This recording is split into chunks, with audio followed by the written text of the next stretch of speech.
Hi, welcome to Leadership and Loyalty Tips for Executives. I'm here with Mark Sanborn, leadership expert, keynote speaker, author of several best-selling books, including The Fred Factor, The Fred Factor 2. You don't need a title to be a leader. You don't need a title to be a leader.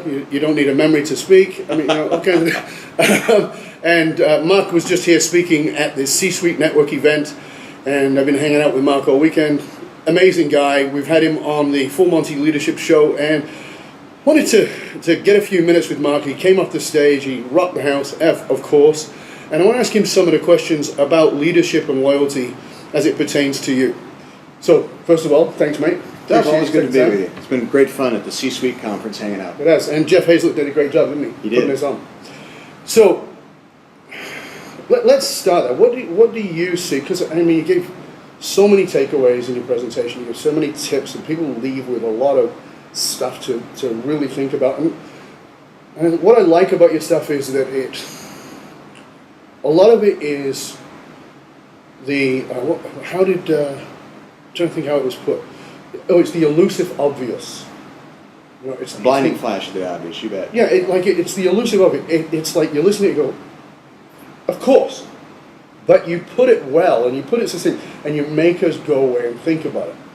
What do you see as the number one challenge facing those C-level people, the C-suite people, the CEOs, the leaders at the top of the game? We all have blind spots. What do you see there as this?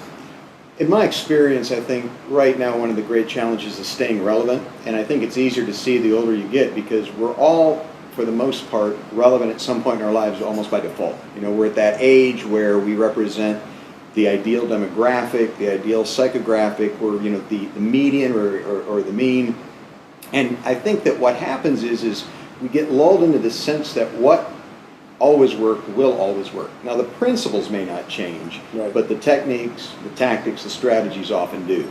So I think for a CEO to be relevant, to be accessible and engaging to his or her target market, mm-hmm, meaning their team, right, and their customers, I think that's the first challenge, yeah, because that slips away. I think the second challenge is that there's just such an overwhelming amount of complexity that a lot of CEOs, they would never admit it, and it's only more in their private moments, but they have a certain crisis of confidence. They really wonder if they can get the job done. And I don't want to diminish the importance of delivering results because we live and die by that. But I always say at the end of the day, all you can do is all you can do. Right. We have this magical thinking that says if we did all we possibly could do and it didn't work, we failed. Well, you might not have achieved the results you intended, but there was nothing else you could have done. Mm-hmm. And that means that it's incumbent upon leaders to bring their best game because that may be the consolation. Things happen. You know, I live in Colorado and we had a cantaloupe farm that had listeria in their cantaloupes, and several, you know, some 20 plus people died, and all cantaloupe farmers were impacted by that. Yes. And it wasn't like there was a cantaloupe farmer in California that did anything wrong. Stuff happens, right, you know, and sometimes our challenge as leaders is to succeed in spite of, not just because of. So that relevancy and the confidence that you just got to do your best, I think those are the two of the bigger challenges leaders face. You just said something that I thought was interesting because, I mean, you said it from the platform too, that as a leader you have to take absolute responsibility. The buck stops with you. And at the same time, it's recognizing in what you just said, in what you're not responsible for, meaning that you do everything you can do, yeah, and then the lightning strikes, and you didn't expect that, and there was nothing you could do to expect it, and you have to.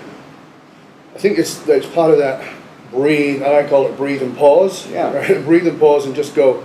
Okay, as you said, did I do everything?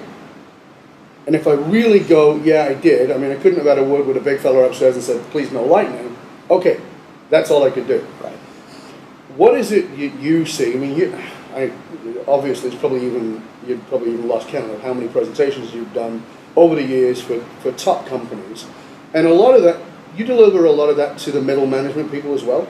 Well, I really talk to all levels. My sweet spot are upper level execs, C-suite, sure, execs, but because of the nature of my message, I'm often brought in to help spread that message throughout the organization. Sometimes I'll have entry-level employees, customer service type reps. Sometimes I'll have C-level execs often it's a mix. I mean, everybody from the new employee to the head person or the founder. And what I find is the real challenge, and I think there's a lesson for leaders, is that you've got to be very careful of messaging that's too specific. You know, when it comes to corporate culture, which is big these days, everybody wants to talk about culture. I say culture is nothing more than what we think, feel, and do. Yep. I mean, it's not real academic or sexy, but it's not what we're supposed to think. It's not what we're supposed to do. It's not what our brain consultant wanted us to do. It's what people think, feel, and do. And so we've got to be able to kind of decomplexify. You know, I didn't talk about it today, but I'm a big fan of Occam's razor. Right. Things should be as simple as possible, but no simpler. Not simplistic, but simple. And I think that the messaging that is most successful relates to the CEO just as well as it does to the admin. So you brought me to exactly where I wanted to go to, which is, you know, I want to talk about loyalty, and for me that ties so strongly into culture. Because I find that, in my experience dealing with, like you, on the platform, speaking to these groups, I find that very often the culture is something that is here's our brochure, this is our culture, read this, come back, and then you'll know what to do inside of the company. And unfortunately, it's culture by default, meaning, because we know that the people are the ones who build the culture. And so often that culture is not ingrained in the leadership. And so I find that that's where they lose a lot in the sense of loyalty. You have some input on that? Well, I agree. I think one way to assess your culture is to go listen to what people are saying at drinks after work. Because if you have a new hire, inevitably somebody takes the new hire under their wing, as they like to say, and they say, let me tell you how it really works here. I know they say this, but this is what happens. If you do that, this will happen. I think that what happens is executives, you know, and Tom Peters 30 years ago called it, you know, management by walking around. That's one of those things that intuitively makes sense. If you aren't in touch, if you don't know what people are saying, thinking, and doing, you only know what's being fed up, and we feed the politically correct message up the chain, you don't know what the corporate culture is. And I think that being a leader of the people, and one of the things I talked about today, I like to call them contributors or collaborators, not followers. Right. I found that in customer service, no customer service rep wants to be called a servant. No. So why do we call people on our team followers? Yeah. You know, they're adults. Hopefully we've hired people who think independently, or at least are mature and responsible. So I think that leadership's alive and healthy, but I think this concept of followership versus being a collaborator or contributor, I think that's been the big change. Yeah, that's one of the things I just wrote about in my new book, is that there's been so many books written about leadership that are teaching leaders how to get followers, as opposed to teaching leaders how to breed leaders who are collaborators. Exactly.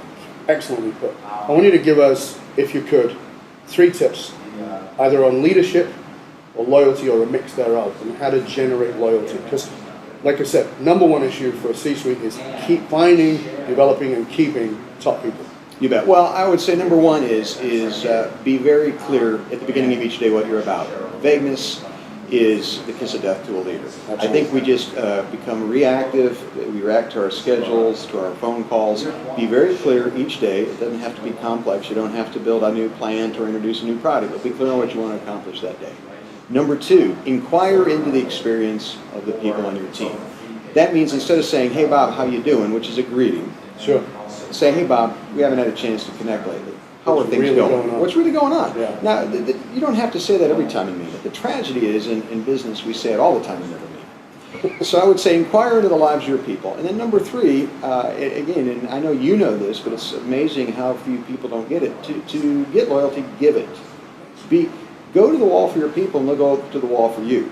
You know, loyalty is like most things. The easiest way to get it is to begin by offering it. And I would say that there are some times when we don't have people's backs, don't stand up for them, and then oddly expect them to do that for us. So those would be my 3 tips. Great tips. I want to thank you, Mark. As always, great pleasure hanging out Likewise. with you. And again, my name is Dov Barron. You're listening or watching Leadership and Loyalty Tips for Executives, and this was Mark Sanborn. And if you want to find out more about Mark, website? MarkSanborn.com. MarkSanborn.com. We'll certainly put it on the website for you too, so that you can go check it out. And you should check it out. There's a lot of great stuff by Mark. Aside from his physical books, there's e-books, there's audio, there's video. And really, if you're an organization looking to speak about leadership, or looking to have somebody come about leadership who is at the top of the game, you need Mark Sanborn to come see you. Thank you, my friend. Thanks.